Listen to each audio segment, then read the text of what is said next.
mozana bolingote. Alors je connais ta persévérance. Na moi le nengeni ozo souffrir. Le nengeni no kanga batuba menteur. Mouton la bakena za prophète, mais en réalité ça prophète té. Batama kiona yo au démontrant que mouton ça faux serviteur de Dieu. Zamba yebi nyonso. Amoni pe nengeni yozo cholama. Mazo seko pona Yesu, azo monango. Malami c'est que j'ai contre toi. C'est parce que tu as abandonné ton premier amour. Mais pourquoi Dieu nous parle de l'amour? Parce que Zamba yebi, moto asala bolingote, akomona kanzambete. Yango Bible zoloba car Dieu a tant aimé le monde, il a donné son fils unique. L'amour égale à donner. Si tu aimes, tu vas donner. Tu aimes ton église, tu vas te donner pour ça. Tu aimes ton Dieu, tu vas te donner. Ce que j'ai contre toi, c'est parce que tu as abandonné ton premier amour. Ma sœur, mon frère, l'amour là que tu avais pour Dieu et que n'a wapi. On s'en a comme 17 heures. Heure à prière. On s'en mal à l'aise. Mais là, que n'a sous prière, quand on s'en a comme célibataire, chaque jour l'église. Zamba péché au mobile. Mais mobile a commis obstacle, a commis mire. A son péché, c'est la Zambé. Mobile a péché au loi. Mobile n'a pas de moto. Moi, je ne prière n'a pas présenté. Il faut l'embellir fufa moto. Mais à cause de fufa moto, tu as voulu trahir ton Dieu. Oh, il y a un passe. Oh, il y a un célibataire. Mais Dieu t'a façonné le lot. À ça, nous allons osali. Mais à cause de Mosala, à cause de Mosala, à cause de Libala, tu as abandonné ton premier amour. Et Zambalo, c'est que j'ai contre toi. Nayebi osambelaka. Nayebi opesa kabadim. Nayebi tu osao. Mais ce que j'ai contre toi, c'est parce que tu as abandonné ton premier amour. Amour, bolingwa liboso ade kenda wapi mama, bolingwa ba veiller ba prière et kenda wapi. Ozalaka ma casse dans le sambo et kenda wapi. Alobi yoka. Mais ce que j'ai contre toi, c'est que tu as abandonné ton premier amour. Souviens-toi donc d'où tu es tombé. C'est-à-dire quoi? Moto nyonso abungi sa bolingo c'est ka koya. Ozo nanga okoya, pasteur okoya. Koko ezaka ekobo te? Qui t'a dit koko ezaka ekobo? Koko ezaka ekobo te? Quand tu as abandonné ton premier amour, ba pesa ka change otangi sandeko, abandonné ngo sunola, okoya déjà. Et la Bible dit réponds-toi. Nzamba pesa ka change, ya ko soutenir mon sala na ye. Toi tu as abandonné. Okoya déjà. Quand abandonner le premier amour, il y a un kokoya. Kokoya ça a été d'impudicité. Kokoya ça a été pour les gens qui vont s'y abattre. Kokoya ça a été pour les gens qui vont en accompagner dans la société. Mais kokoya, c'est parce que tu as abandonné ton premier amour. C'est que Dieu dit, souviens-toi donc d'où tu es tombé. Répands-toi et pratiquez tes premières œuvres. La Bible insiste. Pratiquez tes premières œuvres. Ma sœur, mon frère, pratiquez tes premières œuvres. Sinon, Nzamba koya akolongola ka chandelier na ye. Esili. Yo no oza soba longolo ka moli mo santo. Munno kozala ngono sona ya pamba. Yo zawa.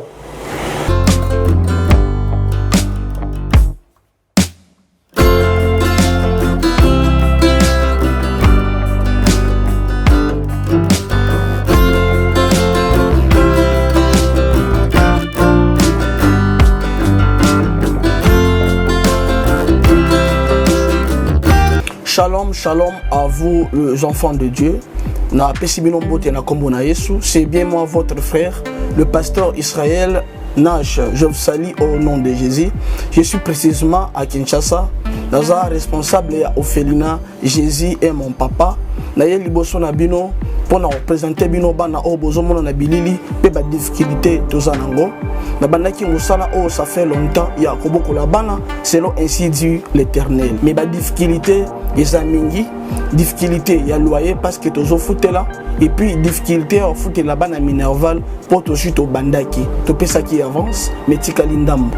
Nazo banga ke bana oyo bakata classe bakoma nango na sukate.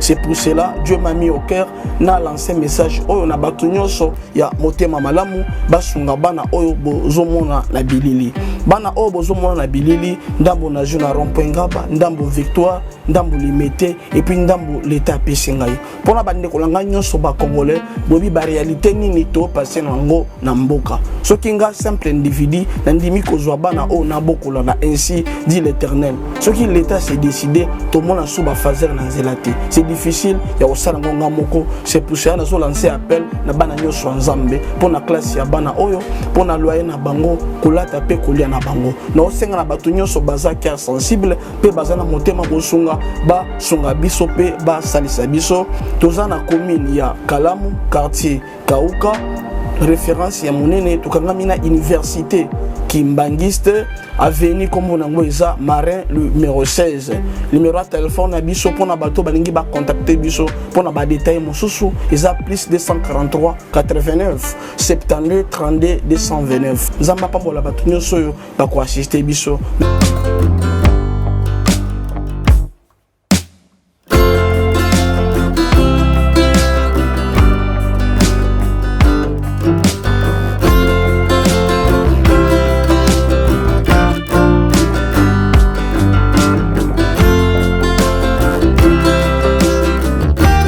Seigneur Topesio, merci na moment oyo au permettre biso akoleka encore na EHP Media pour na annoncer évangile na yo tika kimia na nzambe et bila libota na yo obazola na biso na moment oyo parce que la Bible dit dans l'ère des 13 tu as envoyé la parole et la parole a guéri maloba lelo et même malobi ko kati na biso afin que tout acte la kayo za nzambe bo bazobela babika bazana ba problème bazo solution na kombo na Yesu amen.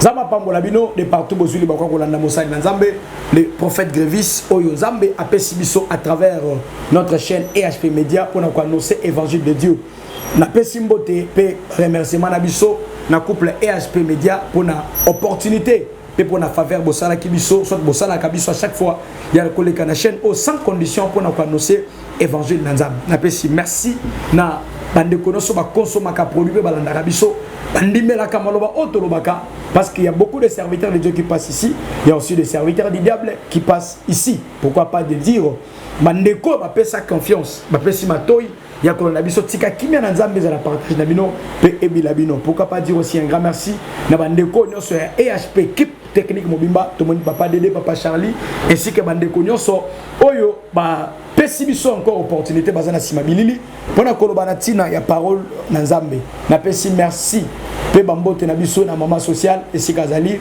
mbote mama kimia na nzambe ebila iyo na tongo na lelo to na après-midi à lelo to yepona ko annoncer évangile de Dieu par rapport au message que le Seigneur nous a donné à travers son serviteur l'apôtre Jean. Apôtre Jean azalaki parmi les 12 disciples et lorsque Judas a écouté Yesu baeko boma Judas kokufa les disciples batikala ki 11 après apparition bien après kokende ya Yesu Masia les disciples batikala ki 11 et baeko sala élection de baeko remplacer Matthias akomaki 12e apôtre ndenge mosala na nzambe etambolaki ndenge kendaki et avant to continue explication oyo parce que là on a kolobela muke sur la prière et na ko simba le message clair que Dieu a envoyé à l'église. Na ko banda d'abord par le message oyo Nzambe atindi pona église na ye et ensuite na ko kita muke ko chité kolobela sur la prière parce que ça na ba na Nzambe belé bazo sambela prière na bango on dirait zo komaté azo sambela zo gêné mais rien ne marche asambela ki a outi pe ba retraite asa na problème a luki penzambe mais makambo simbité abenga ki ndeko x ndeko y mais makambo simbité mais est-ce que nzamba ngo yoka ki mutu to nzamba yoka ki mutu te prière eza na ba principe na yango oyo singa kanzambe a exaucé yango parce que on comprendre même Anne azola bana 1 Samuel le chapitre 1er le verset 27 alors c'était pour ces garçons pour cet enfant que j'ai prié l'Éternel et l'Éternel a exaucé la prière que je lui avais adressée c'est-à-dire elle avait adressé à Dieu le parole, la prière, et Dieu a exaucé la prière oyo ndeko na biso a desa qui est pas nzambe mais le nzambe na nzambe belé baso bituna mutuna est-ce que nzambe ngosaka nzambe ya Anna est-ce que nzambe ngosaka nzambe ya Moïse asaka nzambe ya Eli parce que ngape na sambeli ngape na semaka ngape na jenaka mais pourquoi makamunanga etambola kate na kopesa biso quelques passages bibliques sur la prière, to yeba na fondation ya prière. Prière et utawapi. Le sambo zo sala. Lorsqu'on dit la prière, c'est le dialogue entre Moutounan Nzambe. La prière, ezaboué. La prière et utawapi. N'a qu'à expliquer biso yango. Mais avant toutefois, n'a qu'à d'abord tout comprendre le message que Dieu a donné, soit envoyé par son serviteur, l'apôtre Jean. N'a sana mokana Nzambe na Apocalypse. Apocalypse, le chapitre 1er, le verset 9. Apocalypse chapitre 1er, le verset 9, la Bible dit ceci. Moi, Jean, votre frère, et qui est part avec vous à la tribulation, et au royaume et à la persévérance en Jésus. J'étais dans l'île appelée Patmos à cause de la parole de Dieu et du témoignage de Jésus. Et verset 10. Je fus ravi en esprit au jour du Seigneur, et j'attendis derrière moi une voix forte comme le son d'une trompette qui disait: ce que tu vois, écris-le dans un livre et envoyez-le aux 7 églises, à l'Éphèse, à Smyrne, à Pergame, à Thyatire, à Sardès, à Philadelphie et à Laodicée. L'apôtre Jean, il a rencontré Dieu. Dans le Awa, Jean fit parmi les 12 disciples que Jésus marchait avec eux. Yesu Azalaki, na totalité, avait 70 disciples. Et sur les 70 disciples, les 60 sont partis, ils sont restés 12. Et avec les 12 là, tel comme on a Jida, Nenge Kilo Koso et Salaki Jida, Jida est côté ka Yesu Masia. Et Jida tamate ki Yesu aliaka pembo wanate. Jida akenda kominde mika komikufa à cause de la culpabilité oya salaki. Les gens qui ont dit ça, ils ont subi les conséquences de l'eau à cause de la culpabilité. Au long de la caserne, obima kana mwasi andeko na yo, mobali ya camarade to andeko na yo, obima na parent na yo, obima na ndeko na yo. Et makambo yako à chaque fois na moto. Et yaka na moto na yo culpabilité wana soko fandi. Lokolo yibake loko abatu. Lokola ozwaka mobali to mwasi abatu. Au long de la caserne, owanga na caserne moko. Culpabilité wana et matako à chaque fois dans mutu. En tout cas, benga prophète Grévy, je vais prier pour toi pour la kolongo la culpabilité wana otikala libre. Tangu Juda amibobi, ba disciple batikali 11. Na 411 ba ko sala élection, ne ba ko zo Matthias a ko remplacer Juda, ba comme qui 12 disciples. Mais sur les 12 disciples, il y avait des gens ba comme ko boma bango à cause évangile Nzambe. Na yebi sakabande ko lelo. Bela no maladie pour l'évangile Nzambe que obela maladie pour na kindumba na yo. Souffrir mieux comment? Ba beta yo, ba panza église na yo. Pour yo sente, mais pour osote la vérité. Parce que ba tout ba soufaka pour na évangile Nzambe, ba ça ba tout ça la récompenser. Ozula nanga awa obela malade. Ozula nanga à cause de la sanctification, libana malonga ezate, mosala malonga ezate. Yango na poko to na midi ya lelo na kwa no seyo une chose pona ko ebisa yo accepter na yo ba tsola yo accepter na yo ba seka yo ba critiquer yo mais annoncer évangile de Dieu ba komi ko boma ba apôtre ba komi ko boma ba disciple ba apôtre ba komi ko lela ba disciple ba komi ko lela misu ba komi ko batam nde ba ko zo apôtre Jean ba ke ko boma misu ba ke ko boake na île appelée Patmos. Bake boake na île esika zalaki lokola désert parce que misa kokufa moya mona te o libanga amona te o nzete. Mais c'est alors Zambé a ko apparaître pour apôtre Jean. Zambé doit apparaître pour Jean azo bisa Jean. Yaka awa monter ici. Mais nous légui ni moto ça aveugle a monter comment? Muto mi se so monate a monter comment? Et par la foi Jean monter et ayoki mongongo na sima na ye. Mongongo ezo ebisaye yakana la kiso makambo oyo komona mais makambo komona koke no ebisango na barte makambo yo komona koke no ebisango na telte. Les choses que tu vas voir, allez annoncer à l'église, va dire à l'église en cet ange de l'église. Mais pourquoi Zamba sont tina maloba l'église? Parce que ayebi église et ça lié où ils ont rassemblé batunios. Ils ont remplacé, ils ont rassemblé Bakuluna, ils ont rassemblé Bandumba, ils ont remplacé Batunio Samabe. Vous allez remarquer, même lui-même, Jésus à l'obé. Alors, il y a qui pour la Batamabe, il y a qui pour la Batamala Mouté. Moutoua se sentaka à Samabe, il y a qui pour la yo. Mais évangile ma personne, a qui ne quoi nocer dans Moutoua so Salamabe. Ayebise ni, ayebise makambo eko salama. Ayebise makambo, il faut et salama. Mais ce que j'aime, dans Apocalypse, le chapitre 2, le verset 1er, écrit à l'ange de l'église de l'Éphèse.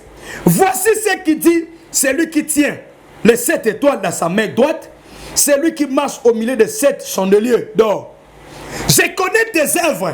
Souligné. Alors oui, je connais tes œuvres. Yaliboso. Zambayebi misala na yo. Partout dans le monde, Dieu connaît tes œuvres. Ayebi kayo sa hypocrite. Ayebi kayo sawa. Olongola bazem yebele. Ayebi. Ayebi yo mima batuma ke ne kolongola bazem ba fortement. Zamba yebi.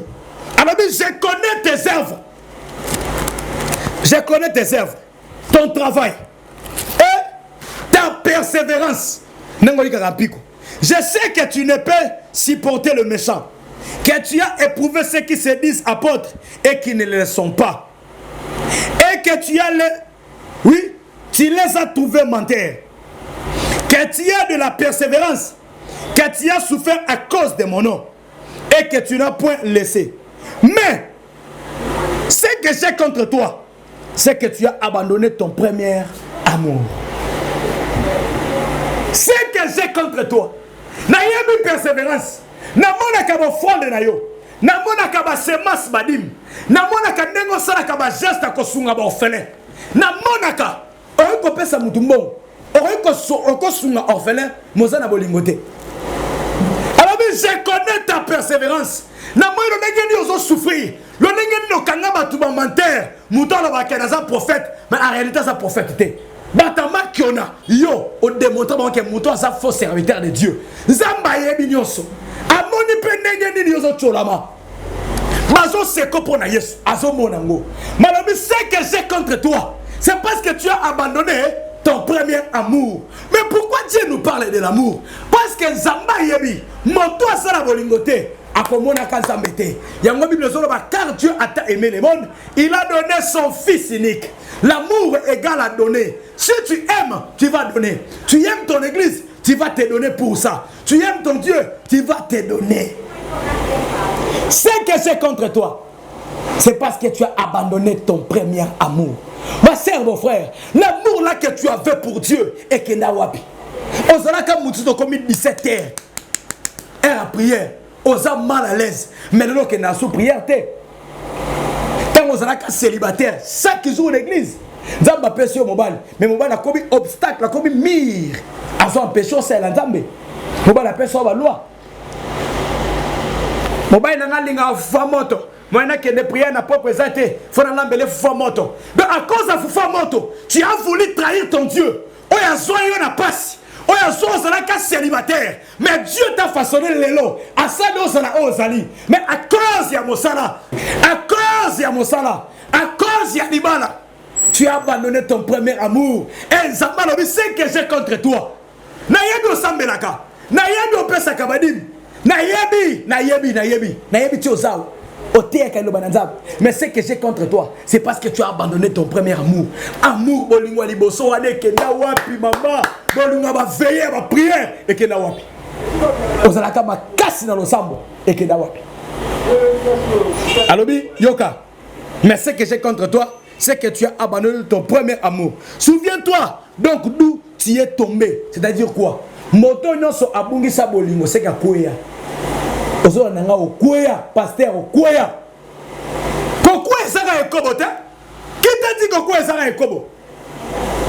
Pourquoi ça va ekobo te? Quand tu as abandonné ton premier amour, bah pesa que change autant que ça ndeko, abandonner ngo sunola, okoya déjà. Et la Bible dit réponds-toi. Nzamba pesa que change, ya ko soutenir mon sala na ye. Toi tu as abandonné. Okoya déjà. Abandonner le premier amour, il y a un cocoya. Cocoya, ça a été l'impudicité. Cocoya, ça a été pour les gens qui m'ont si abattu. Cocoya, ça a été pour pour y qui mort en accompagné dans la société. Mais quoi, c'est parce que tu as abandonné ton premier amour. C'est que Dieu dit, souviens-toi, donc d'où tu es tombé, répands-toi et pratiquez tes premières œuvres. La Bible insiste, pratiquez tes premières œuvres. Ma sœur, mon frère, pratiquez tes premières œuvres. Sinon, Nzamba koya akolongola chaneli na ye. Et si yo no za so ba longolo ka moli mo santo. Munno ko sala ngono so na pamba. Yo zawa. Na ba ki na ko la biso sur la prière. Mais na tout na biso mo tout na peine à répondre en haut. D'où vient la prière? D'où vient la prière? Prière est utawap. Prière. Peut-être yebité. Prière est utawap. Oto sambela ka prière. Nzambe. Prière est utawap. Prière Oudawa. Tout autant on a qu'à la Bible au comprendre. Et si qu'à au prière Ouda. Nazana Genèse chapitre 4, le verset 26. La Bible dit ceci. Seth eut aussi un fils et il l'appela du nom de Noch. C'est alors qu'on commença à invoquer le nom de l'Éternel. La prière, c'est l'invocation du nom de l'Éternel. Prière est banane à Genèse chapitre 4, le verset 26. Lorsque Dieu avait créé l'homme, c'est alors sa pensée, c'est le projet Nzambe. Prière est raté. Même Adam, ça vivra, il n'y avait pas la prière. Prière est comme Banda, Nandeko na comme ya 7. Tant à bâtiment na comme ya Enos. Ne m'a dit qu'on invoquer. Mouda m'a dit que je pars pour invoquer le nom de l'Éternel. Mais Mouda m'a dit que je pars pour prier l'Éternel. Différence c'est athée. L'invocation, la prière et c'est le komoko. La prière c'est l'invocation. Mais ça n'est pas principe de la prière. Oh Zambé ayanolaka. Ne pas prière musun Zambé ayanolaka. Est-ce que Zambé a prière non. Zambé a prière non sauté. Zambé a prière à batama sumuté. Il y a un mot le temps dans Ésaïe chapitre 59 le verset 1er. Bible zobanda. Non, ma main n'est pas courte. Ma toi il n'a pas kangamité. Mais ce sont vos crimes. C'est-à-dire, le péché fait à sorte que Nzambe ayoka prière à moudoté. Prière na Nzambe ayoka angote premier point comment? C'est parce que toi tu marches dans le péché. Tant que on a kata péché, prière na Nzambe kotika la koyoka moté. Na tout na kabandeko. Tozoa ka formation sur la modération. Na kata formation sur la modération. Toba na kana remerciement. Toké na reine de Dieu, bien la présence de Dieu, si mon toké na pardon du péché. C'est une question dans les aboy. Nzambe yoka libo de na muta masumuté. C'est que dès to kumisa kanzambe na premier point. Nzambe yoka angote na premier sujet c'est la remerciement yoka angote. Deuxième c'est pas yoka raté. Abanda ko yoka kana remerciement bien après remerciement.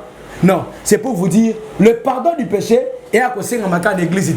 Tu dois commencer à préparer un enfant de Dieu, bien une enfant de Dieu, c'est quelqu'un qui est prêt à chaque moment et à chaque fois. Un bon soldat, à sa prêt, il y a quelqu'un qui est accueilli. Et un tel qui a un problème, non, serviteur de Dieu, c'est pas ça. Ce n'est pas ça. Il y a beaucoup de gens qui sont là. Prière na bango to comment pas nzambe te. Prière na bango ezo sala ta l'autre côté parce que au sambe la bien te. Prière est ça ba principe nango. Vous allez remarquer tant ba yeli ba disciple mwana o ba ndeko ko ba nda ndeke. Ba disciple banda ba bandaki. Ils ont prié. Mwana tika lo bikate banda tongo timidi. Tant ba yepa na Yesu. Yesu abengani milimo wana kei. Ba disciple ba tuni Yesu. Mais pour aller biso certains esprits et bimaka na ba jeûne et prière. Ma beno siko ezanina. Ndengo zaka na poto, ndengo zaka na Canada, ozaka neta oza partout. Yo, olingi osambote. C'est-à-dire olinga ko jeûner te. Toi tu appelles les serviteurs de Dieu, mais yo jeûner kate. Olingi ba jeûner ne sikana yo. Non ma sœur, il y a certaines choses et c'est nga pe yo se sacrifier. Et c'est nga yo pe o jeûner, au côté prière. Il y a certaines choses. Et si on a bisoba na nzambe to ko taper na mozino. Mama SP, to ko taper na mozino. Oko benga prophète, oko benga be pasteur te. Mais yo moko okoti na mozino parce que Bible lobi soko lingo sambela. Kota na katanda kuna yo. Et bondela papa na yo kaka na secret akoyanula yo. Ne nzambe yanula te parce que ozo sambela bien te. Ozo sambela bona mutu nakata prière, azo sambela. Yesu mon ami mo baye no. Azo baye. Moto asambela Yesu azo kwanza. Moto asambela téléphone est sonné. Asino téléphone. Allô. Ah naza prière na rappeler aussi. Prière ne kozala jamais exaucé. Yango zolela lelo. Okomi koloba yango eske Yesu anga mona anga te ne nazo nyo kwama. Yesu azo mona yo. Yesu azo mona yo. Mais yo moko prière no sala. O sala prière mabe. O sambela mabe. Yango nzai mwa yo kayo ezate parce que oyebi ko sambela te. Yango ba apôtre ba ki ekuta na Yesu balobi Jésus apprends-nous la ki sabiso ndenge ba sambelaka. La prière il faut ba la ki so ndenge ba sambelaka ma sœur mon frère. La prière tu dois savoir. Tout ça la prière moko nzamba pesi biso il y a 3 jours. Tozo banda kir. Tozo banda 3 journées wana ba prière.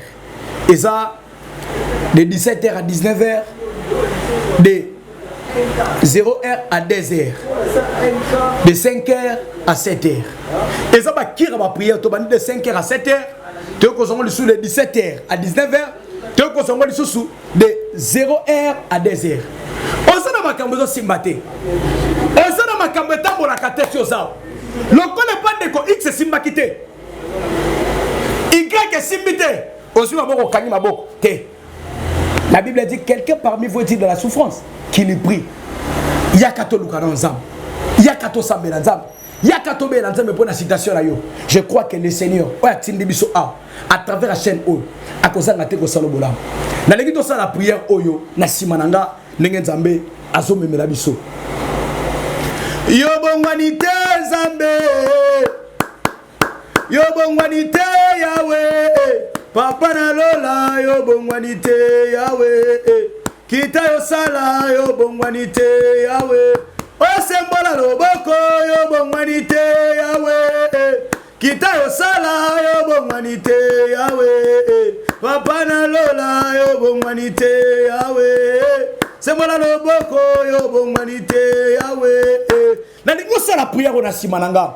Osana makambo zo tambola te. Osana posa libala. Osana posa ya mosala ya mokanda. Osana posa ya assistance dans ça mais na problème na yo. Na likambo sur lesquels yo oluki na makasi no simbite. Na lingi osala prière oyo. Ozobanda ko bi sanzambe. Esika yo zali. Ata na bis. Osana wenzo. Oza partout na kata ndako na mosala. Na lingi tate kuter na matoi. Banda ko sala prière na sima na ngai. Banda ko bi sanzambe. Nzamba semba loboko na kata citation na yo. To bandi ko bondela na kombo na Yesu. Alléluia. Oh tendre Père, nous te prions Jésus. Ton sombo de la yo na midi o nzambe nanga. C'est bon loboko likola vie à ma sœur. Likola vie à mon frère, likola vie à papa, likola vie à maman. Ne quoi zola na biso kolona ngai. Azana ma difficulté, azana makambo ezo simbate, azana makambo ezo tambolate. Aluki mo sala ezate, aluki mo kanda ezate. Azoluka kobota ezate. Azoluka voyage makambo ezo simbate kolo. Sembo ya loboko na yo nzapalola. Na midi lelo, sembo ya loboko ne quoi vivre bolamu na yo. Atato la kayo zanzambe. Na kombo na Yesu, na kombo na Yesu, na kombo na Yesu. Resandara baba, enarabo santaraba shine, rakoyaba santere bébé. Ma commune zoloba, ce qui est impossible aux hommes est possible à Dieu. Oh motamo kila ko salate yo ko salako. Esika makambe tambo la kite lobi. Le l'homme m'a récité la katavia peuple na yo. Na kombo na Yesu. Libatara batato la kayo zanzambe. Longi sango. Bundela bango bitumo bazomo na tekoro. Na kombo na Yesu. Rosantara baba. Enaraba sakaraba shine. Na kombo na Yesu. Na kombo na Yesu. Landa prière oyo. Loba kolo Yesu. Lelo. Nandimi. Yo kufa kipose kwaki. Likambo na ngai. Elekinga na makasi. Meleki yote. Lelo. Lakisa ke uzanzam. Kamwisa vinanga. Sekisa vinanga. Longisa vinanga. Na kombo na Yesu. Amen. Zamba pambola bino. Essaye bino mosai nanzabe les prophètes grévistes. Contactez biso na plus 243 89 62 55 846. Nabi plus 243 89 62 55 846. Zamba lola akozanga te ko salo bolam, pe akozanga te ko pambola. Tika kimena nzambe kota na kata mabota na bino na kombo na Yesu. Amen.